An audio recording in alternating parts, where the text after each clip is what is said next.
Talofa lava, this is Pacific Waves from RNZ Pacific. I'm Susana Swiswiki. Coming up, start having discussions, start sharing the burden, start to prioritize what is really important. The impact dementia has on families. Also, another UN official stated in 1989 that within a decade entire nations could be wiped off the map by global warming. Not happening. US President labels climate change as a scam, and Manu Samoa takes on Chile, keeping their World Cup hopes alive. But before we get into all that, I just want to correct the record on an interview in our Thursday program with Nick McLellan regarding Citizenship Day in New Caledonia. The young man who was shot and killed in New Caledonia last Thursday, Whaira Tunia, was not Kanak as mistakenly referred to by Mr. McLellan. He was of Wasilian heritage. RNZ Pacific sincerely apologises to listeners and the family of Mr. Tunia for this error. In Aotearoa, 70,000 people are estimated to be living with dementia. Mutalau Unoi is one of these. Her son Sapini has been her caregiver for 8 years. His TikTok account shares what it's like for families impacted by dementia and has thousands of followers. I visited Sapini and Mutalau at their Auckland home. How did the discussion of you becoming the sole caregiver come up? Now let me tell you, girl, I'm going to be, again, just because I've lived a life of pleasing others and saying and being something that I wasn't, I have been accustomed to not telling the truth. I've been really good at lying. And so if I'm going to be completely honest, there was no discussion. And I think what is common that I've found now in particular, not only in my experience, but many others that I've spoken to that are in the same predicament as me, is that these conversations are not normalized, in particular in our culture. And again, I speak from experience in terms of being the baby, not having a child, not having a partner, but also I think one other thing that people also, or that I don't talk about much very often, is the other role or the other community that I fit into, which is the role of a whaawhawhine or the LGBT community. So it's a very complex type of thing more than anything. And so again, it's not normalized. It's almost like I'd like to say an inheritance. I inherited this role because of my place in my family and because of my lifestyle and because of, again, my life choices.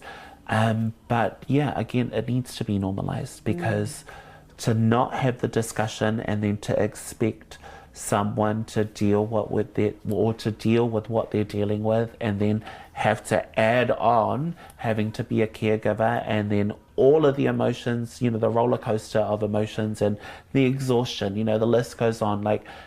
It needs to be normalized because it just, for me, one thing that stands out is, or that I kind of ask myself as opposed to voice out to my sibling.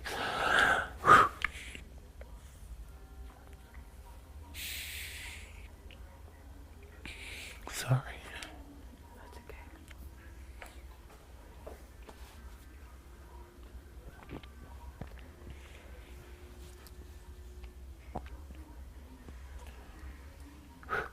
Is why does it have to be just my burden? Why can't we do it together? And so these tears are not only my tears, but they're the tears of so many other caregivers that are not only doing it alone, but also doing it in silence. And so, yeah, we need to start talking about those things and having those discussions. From the challenges that you've shared just now, it's led to you creating the support network, right? Yeah. Can you tell me a bit more about that? Divine timing, it has allowed me to have an outlet And it comes at a perfect time at the end of the week on a Sunday night to be able to just vent. But what is different in terms, because, you can say that there's a lot of support groups, why don't you see a counsellor or a therapist, or, go talk to a friend. And I think what is beautiful about speaking to carers that are either in the same journey at present or either have served their, journey with their loved ones is that when you talk to someone that doesn't get it, in particular myself, because I have to speak from my own experience, is that I found that I was over-exhausting myself. I was having to put more effort in trying to explain or justify, my choice. That's what I found out that I was doing, right? Is that I was justifying a lot of the things that I was doing, so I'd be telling people about Mum, and then I'd feel this, sense of urgency to be like, oh, but, and then clarify and further clarify. And that becomes exhausting. And it's nice to speak to people and just say, I'm really exhausted. And then that's it. What are some of the responses towards you and your mum's journey that has stood out for you? Oh my gosh, I can't even pinpoint one of them. All of them, like every single one, always kind of pulls my heartstrings. Like if anything, I love my followers, love people that comment, but do they realize that they're, obviously not making this emotional roller coaster any easier? Like I'm crying in my quiet times. Like that's because how touched I am at these messages. And I think what pops out the most, and I think again is the scary thing, which should not be scary and should be challenged, is the amount of people that are doing it by themselves. No family or family present and no family help. What's your message to other Pacific families out there who are in similar shoes as you? I think it's, again, start having conversations, start normalizing preparing for these things, start to rally up as a family and start to talk about what if this happens to our parents, who is going to do it? Because we already know the landscape of life, and that is we don't get younger, we get older. And so it just, again, I cannot fathom that. Again, that's another discussion, but I think that's my message is start having discussions, start sharing the burden, start to prioritize what is really important. But I think also, and it's probably going to be harsh in terms of how or what I say, I think it's about realizing that your priorities are not your parents, at times. And so I think that needs to be challenged. And so they should be, first and foremost. And if you can't give them money, you can't give them, the care that they need, if you can't be there, then the bare minimum is time. And so from what I've experienced in terms of my own choices that I make, is that if I want to do something, I will do it. And so it's about challenging those perceptions and, again, those ideologies, and start normalizing the conversations that need to be had because they're vital. That was Sapini Unoi. You can catch the video version of this interview on our RNZ Pacific Facebook page or on our website at rnz.co.nz/Pacific. In New York, Pacific leaders are calling for renewed global efforts to combat and adapt to climate change. At the United Nations General Assembly, leaders emphasised the severity of climate impacts on small island nations. Tiana Haxton reports. The President of the United States says climate change is a green scam that is costing a fortune. Donald Trump told the United Nations all of their predictions of a climate change-induced global catastrophe are wrong. Another UN official stated in 1989 that within a decade, entire nations could be wiped off the map by global warming. Not happening. It's the greatest con job ever perpetrated on the world, in my opinion. The carbon footprint is a hoax made up by people with evil intentions. Tuvalu's Prime Minister says Trump's comments are appalling. Feleti Teo co-chaired a leaders' meeting on the existential threats posed by sea level rise in New York. He says the United States is a powerful country and should show leadership in this area. The U.S. position on climate change and even renewable energy, they totally dismiss those as hoax. It's quite concerning to a country like Tuvalu that are at the forefront of the impact of climate change. New Zealand's Foreign Affairs Minister Winston Peters pointed to the four big emitters, the US, China, Russia and India, at the climate change meeting, saying small countries couldn't do it alone.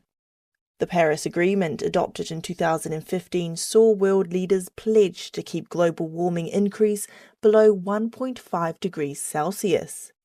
But Marshall Islands President Hilda Hine says many countries are failing to deliver on their promises.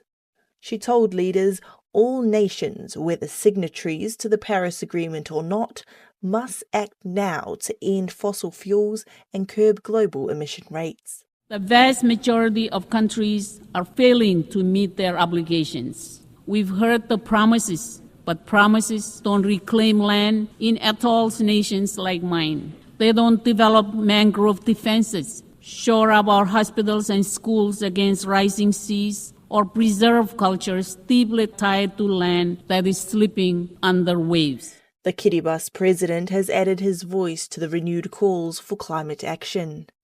Tanes Mamau told world leaders their sinking islands must adapt to survive.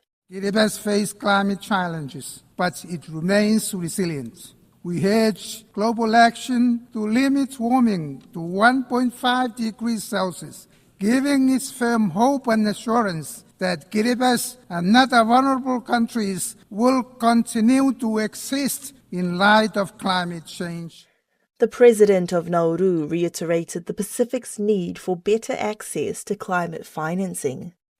David Adiang says climate change is more than an environmental crisis.